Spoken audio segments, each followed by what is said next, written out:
Hello guys, आज हम लोग सीटेट के ईवीएस के कुछ टॉपिक्स पे बात करेंगे जो क्लास 5 के एनसीईआरटी बेस्ड हैं। एनसीईआरटी में जो क्लास 5 के जो चैप्टर्स हैं उनसे रिलेटेड कुछ पॉइंट्स हैं इम्पॉर्टेंट, जिसको आप डायरेक्ट नोट डाउन कर सकते हैं और सीटेट के एग्ज़ाम में ये सारे जो टॉपिक्स हैं वो डायरेक्ट पूछ लिए जाते हैं, डायरेक्ट क्वेश्चन बनते हैं। मैंने खुद भी क्लास 3, 4 और 5 की एनसीईआरटी की शॉर्ट नोट्स बनाई थी जो वन लाइनर टाइप की थी और फैक्ट बेस थी। उसको मैंने पहले लर्न किया था बुक्स को, और उसके बेसिस पे मैंने कुछ पॉइंट्स जो इम्पोर्टेंट मुझे लगे जो एग्ज़ाम्स में पूछे जा सकते हैं उसको मैंने एक सीक्वेंसिंग में उसको नोट डाउन किया था।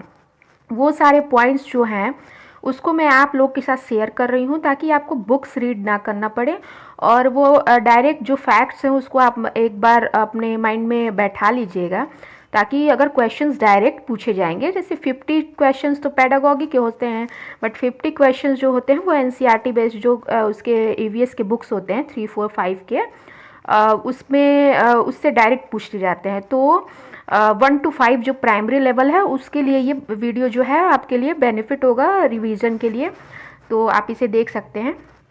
इसमें जो पहला स्लाइड है उसमें देखिए आप कुछ पॉइंट्स, इस तरह से कई स्लाइड्स हैं और वो चैप्टर वाइज हैं। आई थिंक मैंने इस वीडियो में चैप्टर 9 तक पूरा जो नोट्स है वो बनाया हुआ है।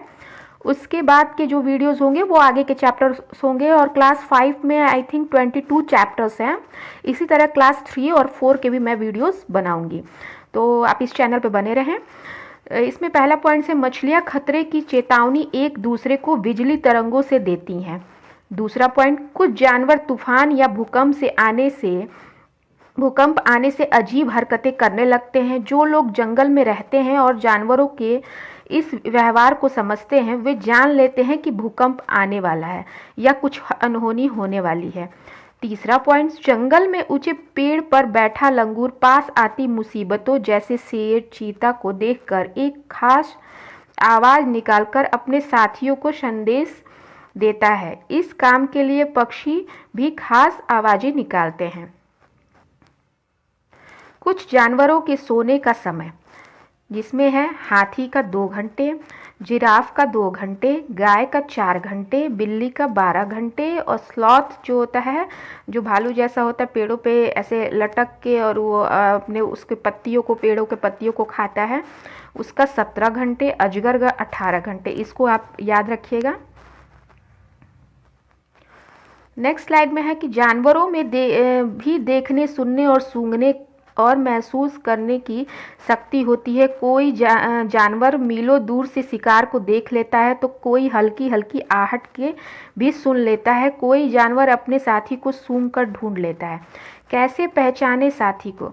चींटियाँ चलते हुए अपने पीछे एक खास किस्म की गंध, फेरोमोन्स छोड़ती हैं। इसी गंध के कारण चींटियों को पता चलता है कि उन्हें किस ओर जाना है। कुत्ता सड़कों पर कुत्तों की अपनी जगह बटी हुई होती है। एक कुत्ता दूसरे के मलमूत्र की गंध से जान लेता है कि उसके इलाके में बाहर का कुत्ता आया था। मच्छर तुम्हारे शरीर की गंध, खासकर पैरों के तलवे की ओर, तुम्हारे शरीर की गर्मी से तुम्हें ढूंढ लेता है। ये सारे फैक्ट्स जो हैं वो एनसीईआरटी के बुक्स में दिए गए हैं। ये जो भी सारे फैक्ट्स हैं वो सब एनसीईआरटी के बुक्स में दिए गए हैं, वहीं से लिए गए हैं ये सारी चीज़। इसमें जो चैप्टर 1 है, कैसे पहचाना चींटी ने दोस्त को। आवाज़ें अलग अलग, कुछ पक्षी अलग अलग खतरों के लिए अलग अलग आवाज़ें निकालती हैं, जैसे उड़कर आने वाले दुश्मन के लिए एक तरह आवाज़ और ज़मीन पर चलकर आने वाले के लिए दूसरी तरह की आवाज़। बहुत से जानवर किसी खास मौसम में गहरी नींद में चलते जाते हैं, जैसे छिपकली सर्दियों के दिनों में अचानक कहीं गुम हो जाती है। डॉल्फिन भी अलग अलग तरह की आवाज़ें निकालती है और एक दूसरे से बात करती है। वैज्ञानिकों का यह मानना है कि जानवरों की अपनी पूरी भाषा होती है। रेशम का कीड़ा यह अपनी मादा को उसकी गंध से कई किलोमीटर दूर से पहचान लेता है। अक्सर हम किसी गंध से तब ज़्यादा परेशान होते हैं जब हमारा मन गंदा मानता है। अगर हम मन बना ले तो वही गंध उतना परेशान नहीं करती।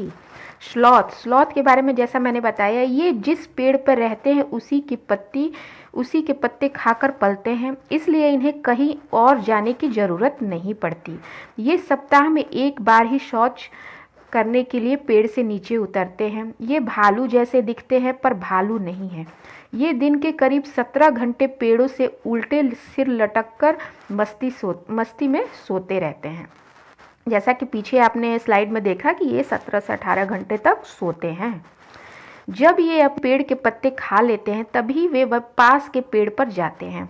लगभग 40 वर्ष के अपने पूरे जीवन काल में ये मुश्किल से 8 पेड़ों पर घूमने की तकलीफ ये जो होते हैं उठाते हैं। मतलब ये अपने 40 वर्ष का जो इनका जीवन काल होता है उसमें केवल 8 पेड़ों पे ही ये मतलब अपना निवास करते हैं, उसके पत्तियों को खा के अपना जीवन यापन करते हैं। पक्षियों की आंखें चील, बाज और गिद्ध जैसी पक्षी हमसे 4 गुना ज़्यादा दूर से देख पाते हैं। जो चीज़ हमें 2 मीटर की दूरी से दिखाई पड़ती है वही चीज़ ये पक्षी 8 मीटर की दूरी से देख लेते हैं। ज़्यादातर पक्षियों की आंखें उनके सिर के दोनों तरफ होती हैं। पक्षी एक ही समय में 2 अलग अलग चीज़ों पर नज़र डाल लेते हैं। जब ये बिल्कुल सामने देखते हैं तब इनकी दोनों आंखें एक ही चीज़ पर होती हैं। पक्षी जब दोनों आंखें एक ही चीज़ पर केंद्रित करते हैं तो उन्हें चीज़ की दूरी का एहसास होता है, और जब अलग अलग चीज़ों पर केंद्रित करते हैं तो उनका देखने का दायरा बढ़ता है।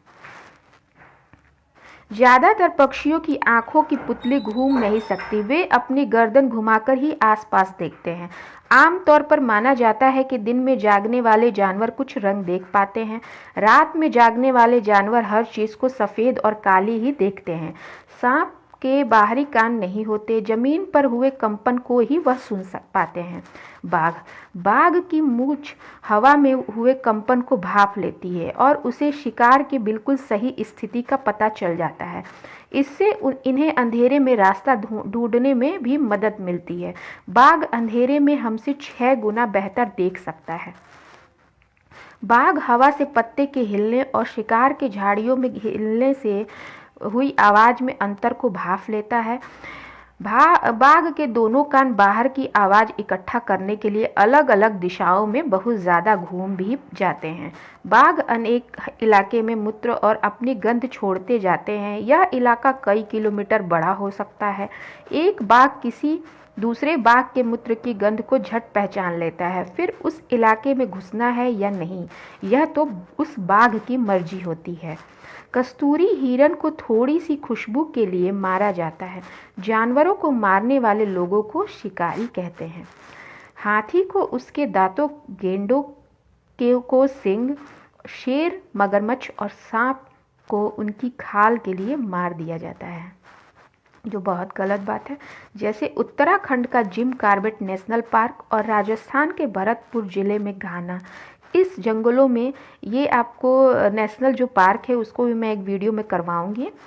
तो इन जंगलों में शिकार करना मना है। यह लोग, जानवरों या जंगल को कोई नुकसान नहीं पहुंचा सकते। अध्याय जो चैप्टर 2 है, कहानी सपेरों की। कालबेलिया यह सपेरे की एक जाति होती है जो सांपों को अपनी बीन की धुन पर नचा सकते हैं। कालबेलिया नाच, इसमें भी सांप जैसी मुद्राएं होती हैं। हमारे देश में पाए जाने वाले सांपों में से केवल 4 तरह के सांप ही जहरीले होते हैं। ये है करैत, नाग, दुबोइया, अफाई। इसे याद रखिएगा आप लोग दोस्तों।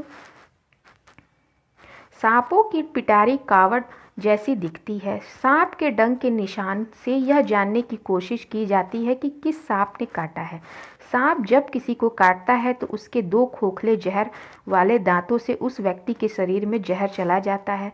इस जहर से बचने के लिए एक ही उपाय है कि जिस व्यक्ति को सांप ने काटा है उसे तुरंत जहर के असर को खत्म करने वाली दवाई सीरम, जिसका नाम है डी या सीरम, सांप के जहर से ही बनाया जाता है और सभी सरकारी स्वास्थ्य केंद्रों में मिलता है।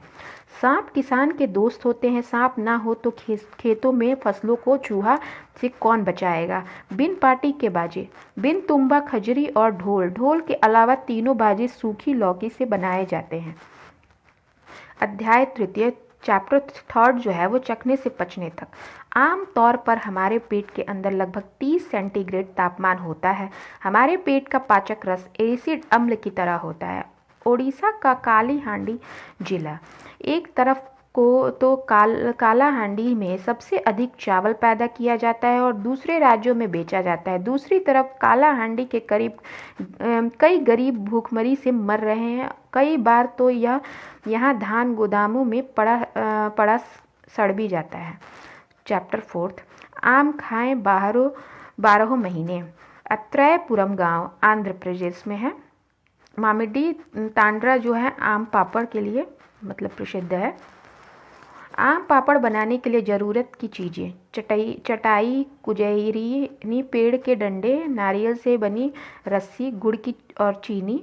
आम पापड़ तैयार होने में 4 सप्ताहों का समय लगता है। ससियों में अचार रखने से मतलब जो शीशियाँ होती हैं, शीशियों के बोतल, उसमें अचार रखने से पहले शीशियों को धूप में इसलिए सुखाया जाता है जिससे शीशियों में नमी ना रहे, जिससे कि अचार खराब ना हो।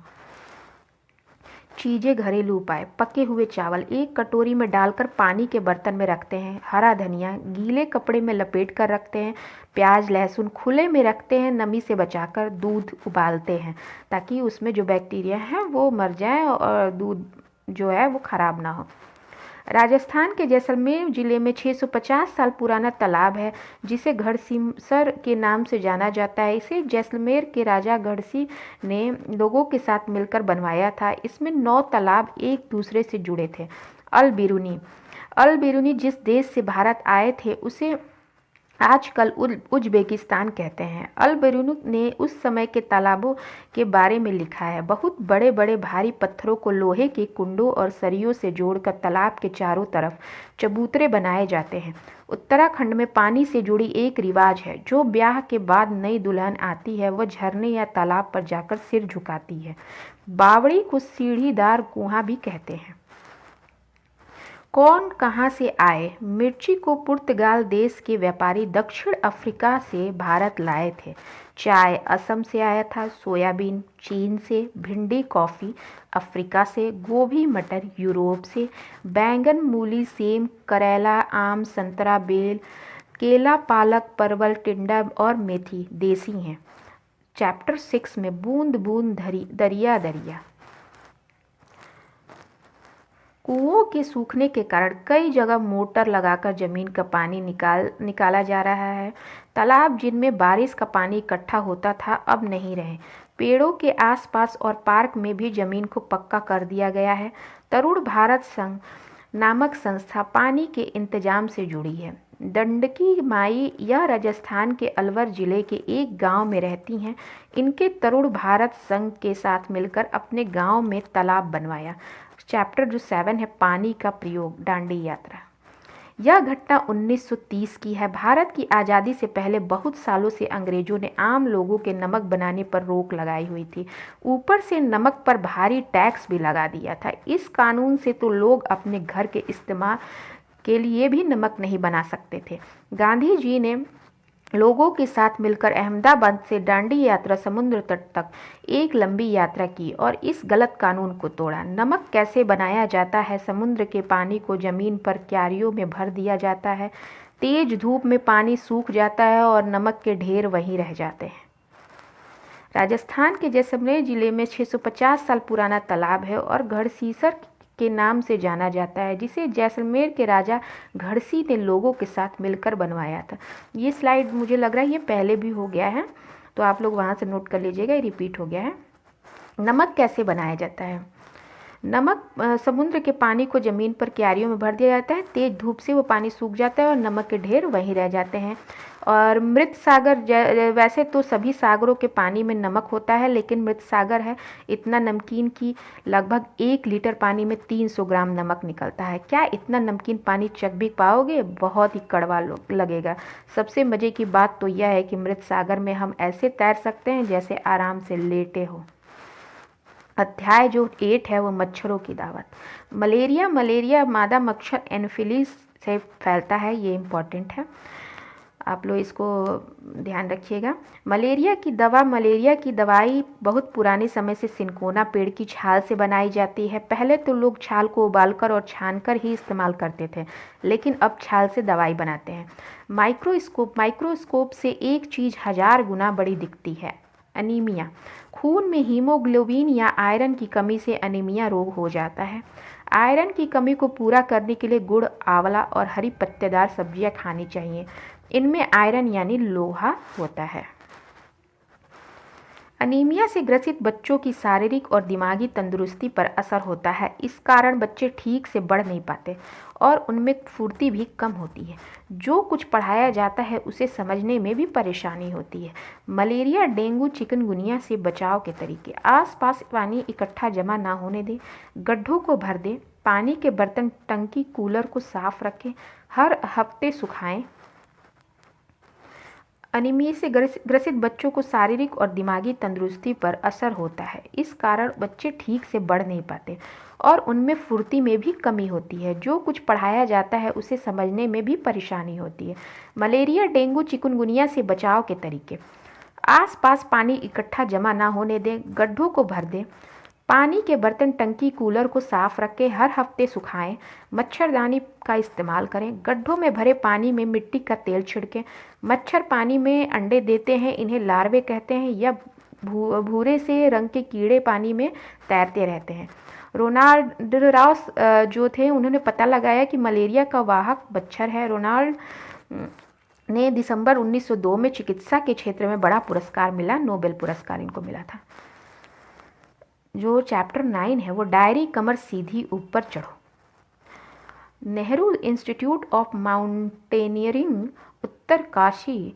पहाड़ों में चढ़ने से पहले सभी को नाश्ते में सुबह विटामिन सी और आयरन की गोली के साथ गरम गरम चॉकलेट वाला दूध दिया जाता है ताकि ठंड से बचाव और ज़्यादा शक्ति मिले। पहाड़ों पर चढ़ते समय जो ग्रुप लीडर है वो बाकी लोगों का सामान उठाने में मदद करना, पूरे ग्रुप के आगे बढ़ जाने पर ही आगे बढ़ना, जो चढ़ ना पाए उसे हाथ पकड़कर चढ़ाना, रुकने के लिए जगह ढूंढना। Thank you guys. और इस वीडियो से आप नोट्स भी बना सकते हैं, इसका पीडीएफ भी मैं आपको लिंक दे दूंगी इसका।